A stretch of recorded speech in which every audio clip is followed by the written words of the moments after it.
Mi chiamo Fritz Weber. Ho 22 anni. Sono tenente del reparto di artiglieria austriaca.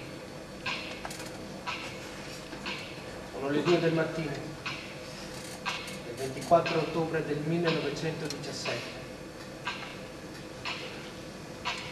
A fianco a me le artiglierie tedesche sono pronte a sparare le bombe a gas contro il nemico, contro gli italiani. Questa è la 12ª battaglia dell'Isonzo. Questa è Caporetto.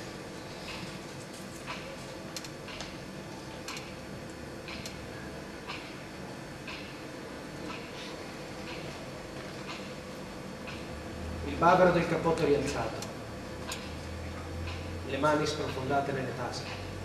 Il silenzio è assoluto e pauroso.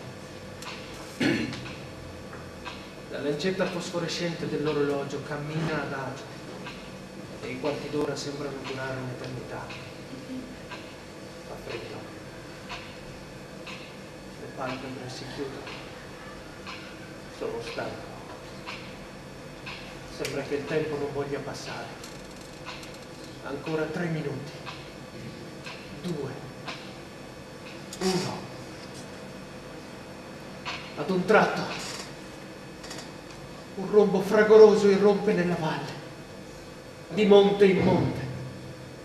È il suono dei 300 pezzi che si trovano all'imboccatura della valle, sulle pendici. Primo pezzo.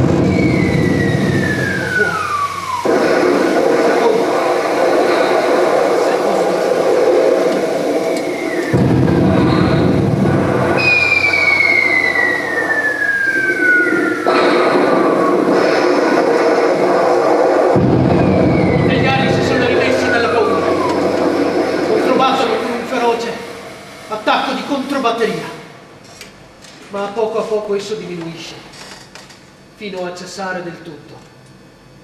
Il gas, la croce azzurra, comincia dunque ad agire. La valle fino alla stretta di Saga nuota nelle sue nubi mortali. Una fitta nebbia avvolge i monti e la pioggia comincia a cadere.